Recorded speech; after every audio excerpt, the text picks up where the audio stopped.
എല്ലാവർക്കും നമസ്കാരം. നമ്മുടെ മലയാള സിനിമയുടെ ഏറ്റവും പ്രിയപ്പെട്ട അമ്മ വേഷങ്ങൾ കൈകാര്യം ചെയ്യുന്ന നമ്മുടെ കവിയൂർ പൊന്നമ്മ ചേച്ചി പുള്ളിക്കാരി ഇന്ന് നിര്യാതയായിട്ടുണ്ട്. അപ്പം ആളുടെ ആത്മാവിന് നിത്യശാന്തി നേർന്നുകൊണ്ട് നമ്മൾ ഇന്നത്തെ ആ ഒരു എപ്പിസോഡ് തുടങ്ങുക കേട്ടോ. അപ്പം നേരെ നമുക്ക് സാന്ത്വനം 2-ന്റെ നാളത്തെ വിശേഷത്തിലേക്ക് പോയാലോ. പിന്നെ ഒരു കാര്യം കൂടെ, നിങ്ങൾ കാണുന്ന ആൾക്കാർ നിങ്ങൾക്ക് നമ്മുടെ ചാനലിലെ വീഡിയോസൊക്കെ ഇഷ്ടമാകുന്നുണ്ടെങ്കിൽ ദയവ് ചെയ്ത് ലൈക്ക് ചെയ്യാനും സബ്സ്ക്രൈബ് ചെയ്യാത്തവരൊക്കെ ഒന്ന് സബ്സ്ക്രൈബ് ചെയ്തുകൂടെ സപ്പോർട്ട് ചെയ്യണം കേട്ടോ. അപ്പോൾ നേരെ സാന്ത്വനത്തിൻ്റെ വിശേഷത്തിലേക്ക് പോയാലോ. അങ്ങനെ നമ്മുടെ മിത്രയും അതുപോലെ തന്നെ ആര്യനെയും കൂടി ഒരു റൂമിലാക്കിയിരിക്കുകയാണ് നമ്മുടെ ഗോമതിയുടെ മാസ് ഡയലോഗുകൾക്ക് മുന്നിൽ ആര്യനും മിത്രയും ഒക്കെ മുട്ടുമടക്കി അവസാനം അമ്മ പറയുന്ന വാക്കുകൾക്ക് അപ്പുറം നിൽക്കാത്ത നമ്മുടെ ആര്യനാണെങ്കിൽ മിത്രയോടൊപ്പം ഇനി മുതൽ താൻ ഈ റൂമിൽ ചെലവഴിക്കാമെന്നൊക്കെ തീരുമാനിക്കുക. അപ്പം ഇവിടെ ഈ കാര്യങ്ങളൊക്കെ നടക്കുമ്പോൾ ഗോമതി ഒരുവിധം ഇവരെ അകത്താക്കി. എന്നാലും നമ്മുടെ ഗോമതിക്ക് നല്ല ടെൻഷനുണ്ട്. ആര്യൻ മിത്രയോട് ഒന്നും രണ്ടും ഒക്കെ പറഞ്ഞ് എന്തേലും വഴക്കുണ്ടാക്കുമോ ആ ഒരു പേടിയിൽ നമ്മുടെ ഗോമതി അവിടെ ഇങ്ങനെ ഇരിക്കുക. അതിനിടയ്ക്ക് ബാലൻ്റെ കാര്യങ്ങളും ബാലൻ്റെ സങ്കടങ്ങളും ഒക്കെ ആലോചിക്കുമ്പോഴും ഗോമതിയെ നല്ലതുപോലെ അതൊക്കെ വേദനിപ്പിക്കുക. ഈ സമയം നമ്മളെ കാണിക്കുന്നത് മിത്രയെയും ആര്യനെയുമാണ്. രണ്ടുപേരും റൂമിലിരുന്നു. അപ്പം പാല് കുടിക്കുന്ന കാര്യമൊക്കെ നമ്മുടെ ആര്യൻ ഒറ്റ വലിക്ക് ആ പാലൊക്കെ തീർത്തു. അതിനുശേഷം നമ്മുടെ മിത്രയുടെ അടുത്ത് സംസാരിക്കുക. അപ്പം മിത്ര പറഞ്ഞു, എൻ്റെ പൊന്നാര്യ, നിനക്കൊരു ഭാരമായിട്ട് ജീവിക്കാനൊന്നും എനിക്ക് തീരെയും താല്പര്യമില്ല. എന്തായാലും നിനക്ക് നിൻ്റെ വഴി, എനിക്ക് എൻ്റെ വഴി എന്നുള്ള രീതിയിൽ ജീവിക്കാനേ പറ്റുള്ളൂ. അത് നിൻ്റെ ഇഷ്ടം. പക്ഷേ എനിക്ക് എൻ്റെ അമ്മ പറയുന്ന രീതിയിൽ അത് അണുവിട വിട്ട് പ്രവർത്തിക്കാൻ പറ്റത്തില്ല. എൻ്റെ അമ്മ പറയുന്ന കാര്യങ്ങളൊക്കെ കേട്ടും അനുസരിച്ചും തന്നെയാണ് ഞാൻ ഇതുവരെ എത്തിയിരിക്കുന്നത്. അതുകൊണ്ട് മാത്രമാണ് നിൻ്റെ കഴുത്തിൽ ഞാൻ താലി കിട്ടിയത്. എൻ്റെ അമ്മയുടെ കണ്ണ് നിറയാൻ ഞാൻ സമ്മതിക്കില്ല. അതുകൊണ്ട് മിത്രേ, നീ അതനുസരിച്ച് വേണം മുന്നോട്ട് പോകാനെന്നൊക്കെ ആര്യനിങ്ങനെ പറഞ്ഞു. അങ്ങനെ നമ്മുടെ കലിപ്പൻ്റെ കാന്താരികൾ കിടന്നുറങ്ങാൻ തുടങ്ങുകയാണ്. അപ്പം മിത്രയും ശരിക്കും പറഞ്ഞാൽ നമ്മുടെ സാന്ത്വനം ഫസ്റ്റിലെ ശിവനും അഞ്ജലിയും ഒക്കെ എങ്ങനെയായിരുന്നോ അതുപോലെയൊക്കെ തന്നെ ഏകദേശം ഇവരും ആ ഒരു ട്രാക്കിലേക്ക് തന്നെ ആയിരിക്കും വരുന്നത്. അങ്ങനെ ആ ഒരു റൂമിൽ നമ്മുടെ മിത്രയോടൊപ്പം തന്നെ, എന്തായാലും താഴെ കിടക്കാനായിട്ട് പറ്റിയില്ല കേട്ടോ, മിത്രയോടൊപ്പം തന്നെ ആ ഒരു ബെഡിൽ നമ്മുടെ ആര്യനും കിടക്കുകയാണ്. അപ്പോൾ ഈ സമയത്ത് കുറേ രാത്രിയായി കഴിഞ്ഞപ്പം നമ്മുടെ ആര്യൻ്റെ കൂർക്കം വലി ഒരു രക്ഷയില്ല. മിത്ര കുത്തിയിരുന്ന് കാത് പൊത്താൻ തുടങ്ങി. ഇവനെ തട്ടി വിളിച്ചിട്ട് ഇവനാണെങ്കിൽ ഇതൊന്നും അറിയുന്ന പോലും ഇല്ല. നല്ല രീതിയിൽ കിടന്ന് കൂർക്കം വലിക്കുക. അങ്ങനെ ഒരുവിധം നമ്മുടെ മിത്ര കൊച്ച് നേരം വെളുപ്പിച്ചു. പിറ്റേ ദിവസമായി. അപ്പം ഈ സമയത്താണെങ്കിൽ നേരെ അവൾ കുളിച്ച് റെഡിയായിട്ട് മുറ്റത്തേക്ക് ഇറങ്ങുകയാണ്. അപ്പോൾ ആ സമയത്ത് നമ്മുടെ മീനാക്ഷി കുളിയൊക്കെ കഴിഞ്ഞ് നല്ല സുന്ദരിയായിട്ട് ഇങ്ങനെ നിൽക്കുക. മീനാക്ഷിയുടെ അടുത്ത് ചെന്നിട്ട് പറഞ്ഞു, ചേച്ചി വെളുപ്പിനെയൊക്കെ എഴുന്നേക്കോ? ആ എഴുന്നേക്കും, എനിക്ക് ജോലിക്കൊക്കെ പോകേണ്ടതല്ലേ, പിന്നെ വീട്ടിൽ അമ്മയെ എന്തെങ്കിലുമൊക്കെ സഹായിക്കണമല്ലോ. അങ്ങനെയൊക്കെ ഞാൻ രാവിലെ എഴുന്നേറ്റ് ശീലിച്ചു പോയതാ. പിന്നെ എങ്ങനെ ഉണ്ടായിരുന്നു നിങ്ങളുടെ ഫസ്റ്റ് നൈറ്റ് എന്ന് ചോദിക്കുമ്പം, എൻ്റെ പൊന്ന് ചേച്ചി, ഫസ്റ്റ് നൈറ്റ് എന്നൊന്നും ഇതിനെപ്പറ്റി പറയരുത്. ആര്യനും ഞാനും രണ്ട് ധ്രുവത്തിൽ നിൽക്കുന്നവരാ. ഞങ്ങൾ തമ്മിൽ സെറ്റാകുമോ എന്നൊക്കെ എനിക്ക് ഭയങ്കര സംശയമാണ്. എന്തായാലും അപ്പച്ചിയുടെ ആഗ്രഹപ്രകാരം ഞങ്ങളുടെ വിവാഹം നടന്നു, അത് മാത്രമേ ഉള്ളൂ എന്നൊക്കെ പറഞ്ഞ് ഇവള് നമ്മുടെ മീനാക്ഷിയുടെ അടുത്ത് നിന്നിങ്ങനെ സംസാരിക്കുക. അപ്പം ഇവരെ മുറ്റത്ത് നിൽക്കുന്ന കാഴ്ചയൊക്കെ കണ്ട് നമ്മുടെ മിത്രയുടെ അമ്മ അപ്പുറത്ത് നിന്നിങ്ങനെ ഒളിഞ്ഞു നോക്കാൻ തുടങ്ങി. എൻ്റെ മോളെ എന്നുള്ള രീതിയിൽ മോളെ ഇങ്ങനെ വിളിക്കാൻ തുടങ്ങുന്ന സമയത്ത് ആനന്ദം വന്നിട്ട് പറഞ്ഞു, എടി നീ ഇങ്ങ് വന്നേ, എനിക്ക് നിന്നോടൊരു കാര്യം സംസാരിക്കാനുണ്ട്.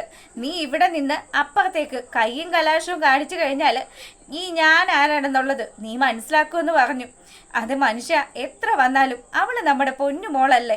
അവള് എൻ്റെ കണ്ണ് മുന്നേ അപ്പുറത്തിങ്ങനെ നിൽക്കുന്ന സമയത്ത് ഞാൻ എങ്ങനെ എൻ്റെ മോളെ കണ്ടില്ലെന്ന് വെക്കുന്നത്? നിങ്ങൾ അതൊക്കെ ഒന്ന് മനസ്സിലാക്കണമെന്നൊക്കെ പറഞ്ഞ് പുള്ളിക്കാരനെ സമാധാനിപ്പിക്കാൻ ശ്രമിക്കുന്നുണ്ടെങ്കിലും ആള് നല്ല കട്ടക്കലിപ്പിലാണ്. പുള്ളിക്കാരൻ പറഞ്ഞു, എൻ്റെ പൊന്നുമോളെ, എന്നെയും ഈ കുടുംബത്തെയും ഒക്കെ ചതിച്ചിട്ട് നിന്റെ കണ്ണുനീര് പോലും കണ്ടില്ലെന്ന് വെച്ച് പോയവളല്ലേ അവൾ അവിടെ തന്നെ നിൽക്കട്ടെ. അവളെ ഇനി എന്തായാലും ഈ വീട്ടിലേക്ക് ഇങ്ങോട്ടേക്ക് കൂട്ടത്തില്ല എന്ന് തന്നെ പുള്ളിക്കാരൻ ഇങ്ങനെ പറഞ്ഞതും ആ അമ്മയ്ക്ക് നല്ല വിഷമായിട്ടോ. പുള്ളിക്കാരി സങ്കടപ്പെട്ട് നിൽക്കുകയാണ്. ഈ സമയമാണെങ്കിൽ നമ്മുടെ മിത്രയും അതുപോലെ തന്നെ മീനാക്ഷിയിൽ നിന്ന് സംസാരിച്ചു കൊണ്ട് നിൽക്കുമ്പം ഗോമതി അങ്ങോട്ട് വന്നു. ഗോമതി വന്നിട്ട് മീനാക്ഷിയുടെ അടുത്ത് പറഞ്ഞു, മോളെ ചായ ഇട്ട് വെച്ചിട്ടുണ്ട്, അവർക്കൊക്കെ കൊണ്ടുപോയി കൊടുക്കുമെന്ന് ചോദിക്കുക. അപ്പോൾ ഉടനെ തന്നെ മീനാക്ഷിയാണെങ്കിലോ, മിത്ര നീങ്ങ് വന്നേ, ചില പരിപാടികളൊക്കെ ഉണ്ട്, ആര്യൻ ഉണർന്നോ എന്ന് ചോദിക്കുക. ആര്യൻ ഉണർന്നിട്ടൊന്നുമില്ല, അവൻ നല്ല കൂർക്കം വലിച്ച് കിടന്നുറങ്ങുക എന്ന് പറഞ്ഞു. നീ എന്താ അവനെ വിളിക്കുന്നത്? ആര്യൻ എന്ന് തന്നെയാണോ എന്ന് ചോദിക്കുമ്പം ആര്യനെ ആര്യൻ എന്നല്ലാതെ പിന്നെ എന്താ ഞാൻ വിളിക്കേണ്ടത്? എന്തായാലും ഈ വിളിയൊക്കെ ഇനി അങ്ങ് മാറിക്കോളൂ എന്നൊക്കെ പറഞ്ഞു. അങ്ങനെ അടുക്കളയിലേക്ക് മീനാക്ഷി നമ്മുടെ മിത്രയും കൂട്ടിയിട്ട് ചെന്നു. ദേ, ഈ കപ്പ് കാപ്പി ഇത് കൊണ്ടുപോയിട്ട് നീ നിന്റെ കെട്ടിയോന് കൊടുക്കണമെന്ന് പറഞ്ഞു. അതെ, ആര്യം നല്ല ഉറക്കമല്ലേ ചേച്ചി? അപ്പം ഞാൻ എന്താ ചെയ്യുന്നത്? എടി, ഉറങ്ങുന്നവരെ തട്ടി വിളിക്കണം, അത് നിനക്ക് അറിയത്തില്ലേ എന്ന് ചോദിച്ചു. തട്ടി വിളിക്കാനോ? അവൻ എൻ്റെ നേരെ ദേഷ്യപ്പെടും. എന്തിനാ രാവിലെ തന്നെ അവനുമായിട്ട് വഴക്കിടുന്നതെന്ന് പറഞ്ഞ് മിത്ര മടിച്ചിങ്ങനെ നിൽക്കുമ്പം മീനാക്ഷിയും ഗോമതിയും കൂടി ചേർന്ന് നമ്മുടെ മിത്രയെ ഉന്തിത്തള്ളി ആ റൂമിലേക്ക് വിടുകയാണ്. അങ്ങനെ റൂമിൽ ചെന്നതും മിത്ര പറഞ്ഞതുപോലെ, നമ്മുടെ മീനാക്ഷി പറഞ്ഞതുപോലെ തന്നെ മിത്ര ആ ഒരു കപ്പ് കാപ്പി കൊണ്ടുപോയി മേശപ്പുറത്ത് വെച്ചു. അതിനുശേഷം ആര്യനെ മൊത്തത്തിൽ അങ്ങ് നോക്കി. അയ്യോ, ഇവൻ നല്ല ഉറക്കമാണല്ലോ, ഇവനെ എങ്ങാനും തട്ടി വിളിച്ചു കഴിഞ്ഞാൽ ഇവൻ ദേഷ്യപ്പെടും, ആ കാര്യത്തിൽ ഒരു സംശയവും ഇല്ല. ഇനിയിപ്പോൾ എന്താ ചെയ്യേണ്ടത്? ചേച്ചി പറഞ്ഞതുപോലെ തട്ടി വിളിച്ചാലോ?